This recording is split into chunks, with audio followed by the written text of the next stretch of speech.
Good morning students. आज का जो लेक्चर है इसमें हम पढ़ेंगे एक नया चैप्टर का नाम है प्रपोजिशंस। सो प्रपोजिशंस क्या होता है इसकी हम डेफिनेशन देखते हैं।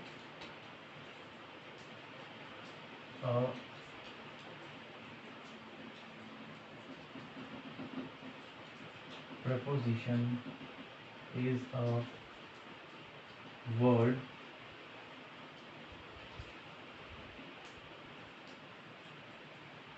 That is placed before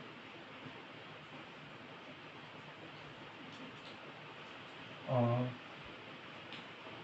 noun or pronoun to show its relation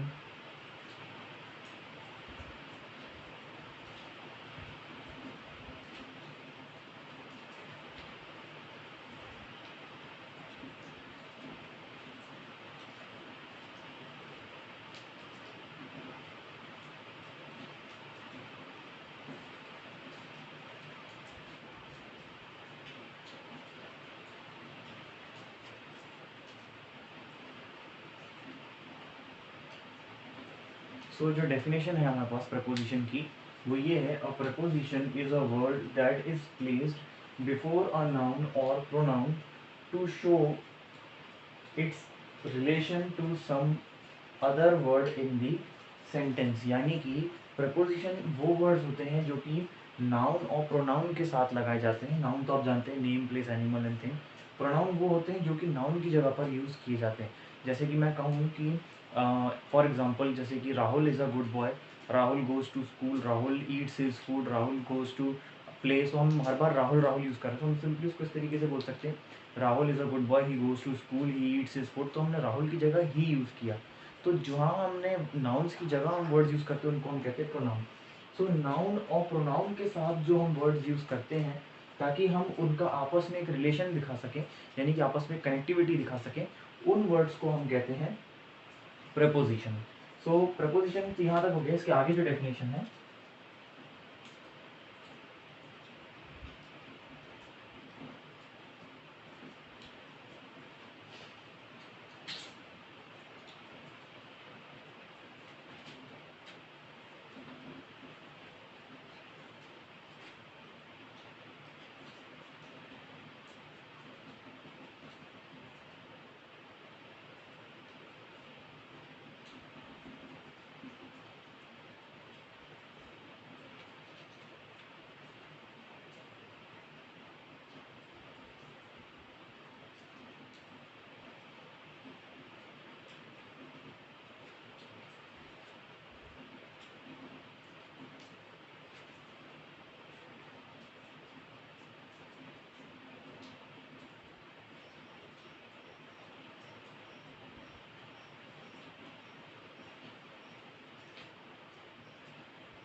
so preposition क्या होता है ये तो मैंने आपको बता दिया था। आगे जो है ये है, a preposition has no fixed meaning of its own and it derives its meaning from the context it is used in. यानी कि प्रपोजिशन का जो हम वर्ड्स यूज़ करते हैं प्रपोजिशन के लिए, उनका कोई फिक्स्ड मीनिंग नहीं होता है। वो उनका कोई अपना इंडिविजुअल मीनिंग नहीं होता है। यहाँ पे उनका मीनिंग हम डिराइव करते हैं कि उनको हमने इस्तेमाल कहाँ किया है। ये डिपेंड करता है अलग अलग सेंटेंसेस में कि हमने कहाँ पे उनको इस्तेमाल किया है। तो जहाँ पे उस सेंटेंस का जो भी कॉन्टेक्स्ट होगा उसी हिसाब से हम उसका डिराइव करेंगे यानी कि हम अज्यूम कर लेंगे या हम उसमें से निकाल के ये मान लेंगे कि इस प्रपोजिशन को यहाँ पे इस मीनिंग के लिए यूज़ किया गया था। तो यहाँ पे कोई ऐसा पर्टिकुलर उसका मीनिंग नहीं होता है प्रपोजिशन का। वो डिपेंड करता है सेंटेंस पे जहाँ वो यूज किया गया, उसके अकॉर्डिंगली हम उसका मीनिंग जो है हम डिफाइन करते हैं। सो ये प्रपोजिशन की डेफिनेशन है, इसको आप नोट कर लीजिए।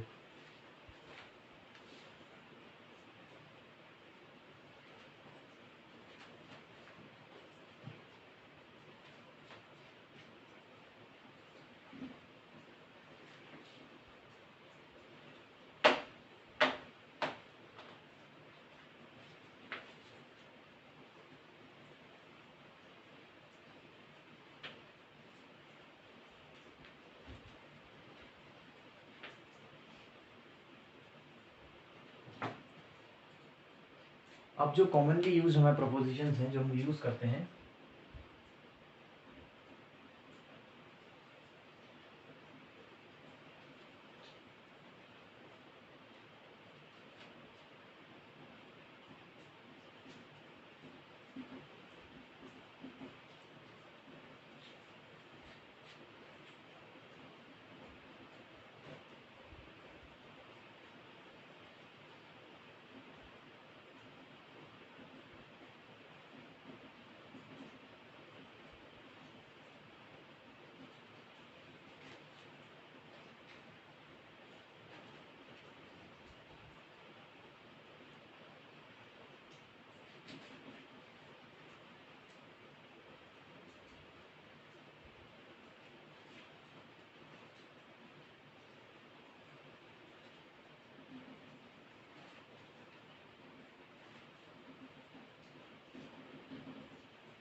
तो ये हमारे कुछ जो कॉमनली यूज प्रपोजिशंस हैं वो हैं, सबसे पहला जो है ये है to, with, into, in, among, between, at, of, for, by, below, through, besides, since, above, below, under, down, about और ऑफ।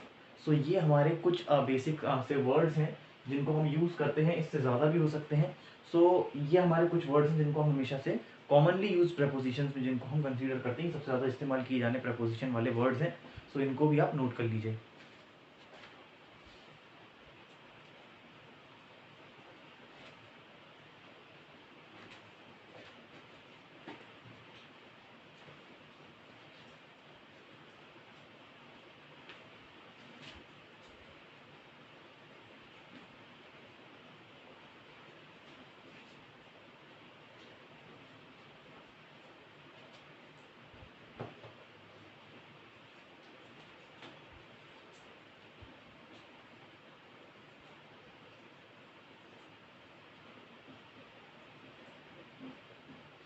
अब जो एग्जांपल्स हैं हमारे पास प्रपोजिशन के वो हैं, सबसे पहला जो है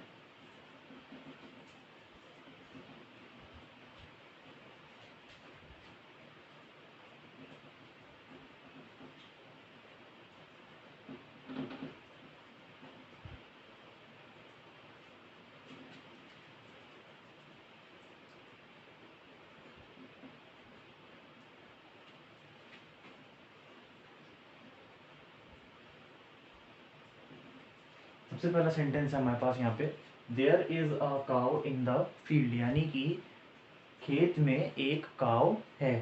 सो अब यहाँ पे देखिए आपकी जो इन दो से यहाँ पे आप देखिए कि दो सेंटेंसेस यहाँ पे हम इसको दो इक्वल पार्ट्स में बांट सकते हैं, जैसे कि देयर इज अ काउ, कि वहाँ पर एक काउ है। तो ये एक सिंपल सी बात हो गई। दूसरा सेंटेंस यहाँ पे सिंपल हो सकता है द फील्ड, यानी कि एक खेत। सो ये दो अलग अलग चीज़ें हैं, लेकिन इन दोनों को जोड़ कौन रहा है, ये बीच में जो इन है, ये इन जो है इन दोनों को जोड़ रहा है। यानी कि हम कहें कि एक गाय है और एक खेत है, तो हम ये कहेंगे कि जो गाय है वो खेत में है। सो इसको जो जोड़ रहा है वो है इन, इस सेंटेंस में। तो इन जो है यहाँ पे इन दो पर्टिकुलर जो अलग अलग दो सेंटेंस है इनको आपस में कंबाइन कर रहा है और इनका एक डिफरेंट मीनिंग क्रिएट कर रहा है। यानी कि जो गाय है वो इसी खेत में है। सो इसमें जो दो सेंटेंस को कनेक्ट कर रहा है वो है इन, सो इसलिए इन जो हो जाएगा वो हो जाएगा हमारा प्रपोजिशन इस पर्टिकुलर एग्जाम्पल में। सेकेंड एग्जाम्पल जो हमारे पास है,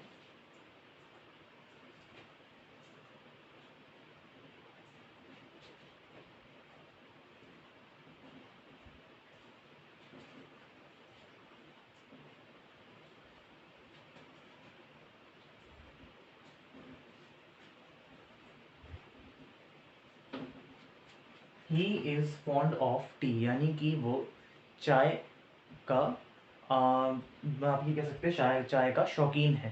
सो आप ये देखिए यहाँ पे कि ही इज फॉन्ड, यानी कि वो शौकीन है। अब वो किसी भी चीज़ का शौकीन हो सकता है, वो खाना पीना या घूमना फिरना या जिसका भी हो सकता है। और टी एक डिफरेंट चीज़ है कि टी यानी कि चाय। अब वो किसका शौकीन है, वो चाय का शौकीन है। तो ऑफ जो है वो इन दोनों को यहाँ पे इनके बीच में जो है एक रिलेशन क्रिएट कर रही है इन दोनों के बीच में, कि यानी जो व्यक्ति है उसको चाय पसंद है।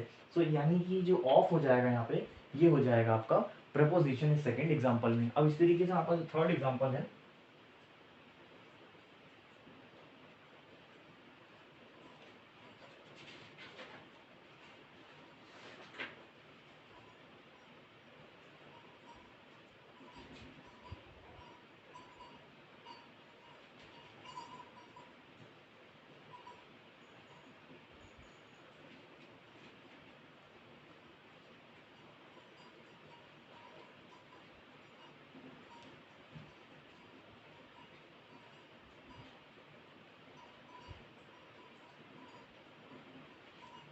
जो हमारा थर्ड एग्जाम्पल है ये है the cat jumped off the chair, यानी कि जो कैट है वो कुर्सी से जंप कर गई। तो अब इसमें आप देखिए कि यहाँ पे जो दो पार्ट्स हैं यहाँ पे, वो ये है द कैट जंप्ड, यानी कि कैट जो है वो कूदी। अब वो सिंपल सी एक बात है कि बिल्ली जो थी वो कूद गई। नेक्स्ट जो है वो द चेयर, यानी कि एक कुर्सी। अब जो हमको इनको दो अलग अलग पार्ट्स हैं जो सेंटेंसेस के, हम ये कह सकते हैं जो दो अलग अलग चीज़ें हैं उनको यहाँ पे कंबाइन कर रहा है ऑफ। यहाँ पे जो ऑफ है ये जो है इन दोनों को कंबाइन कर रहा है, यानी कि इन दोनों के बीच में एक रिलेशन को क्रिएट कर रहा है। यानी कि जो कैट है वो चेयर से कूदी। हमने ये तो कहा कि बिल्ली कूदी, ठीक है, लेकिन वो बिल्ली कहाँ से कूदी, वो चेयर से कूदी। तो ये इन दोनों के बीच में एक रिलेशन बता रहा है। सो यहाँ पे जो ऑफ हो जाएगा वो हो जाएगा इस थर्ड एग्जाम्पल का प्रपोजिशन। सो ये तीन एग्जाम्पल्स है प्रपोजिशन के, इनको भी आप नोट कर लीजिए।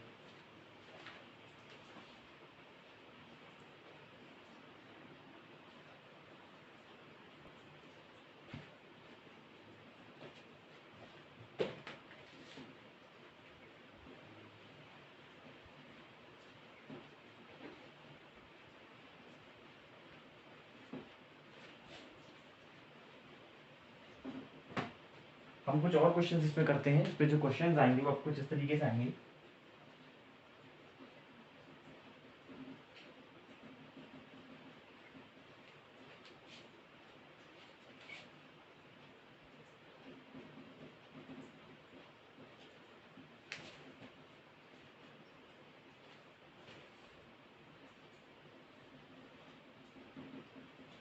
यहाँ पे जो है ये फिल इन द ब्लैंक है। अब इसमें जो है दे ड्रोव, ड्रोव यानी कि गाड़ी चलाई, दे ड्रोव डैश मुंबई डैश। सो अब इसमें हम क्या प्रपोजिशन फिल करेंगे, तो इसमें सिंपल सा हो जाएगा दे ड्रोव फ्रॉम, फ्रॉम यानी कि मुंबई से पुणे तक। So from Mumbai to T O, to Pune. So ये बहुत सिंपल था, इसमें कुछ हार्ड नहीं था। तो ये सेंटेंस हो जाएगा they drove from Mumbai to Pune. So ये हो गया फर्स्ट सेंटेंस। इसी तरीके से हम दूसरा कर लेते हैं।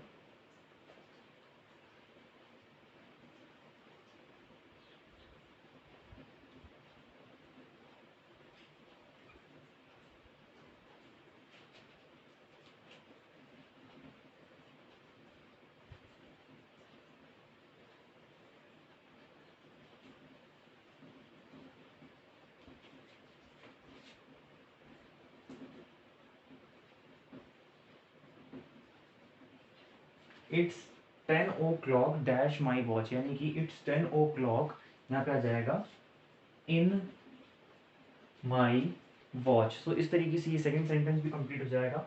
थर्ड जो है हमारा,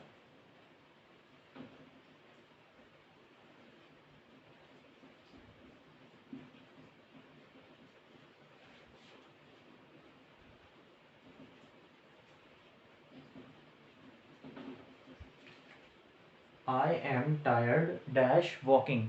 सो यहाँ पे हम सिंपली फिल कर सकते हैं I am tired of walking, यानी कि मैं चलते चलते थक गया हूँ। सो ये 3 हमारे एग्जांपल्स हैं प्रपोजिशन के, और मतलब sorry fill in the blanks थे ये, जिनको हमने करा, जिनमें हमको प्रपोजिशंस को यूज करके हमको इनको फिल करना था। सो हमारा प्रपोजिशन का जो चैप्टर ये बहुत छोटा सा था, इसमें इतना ही था। हमारा जो सिलेबस है इस चैप्टर का वो इतना ही है। सो हमारा चैप्टर यहाँ पे कंप्लीट होता है। सो आज की क्लास के लिए भी इतना ही। Thank you.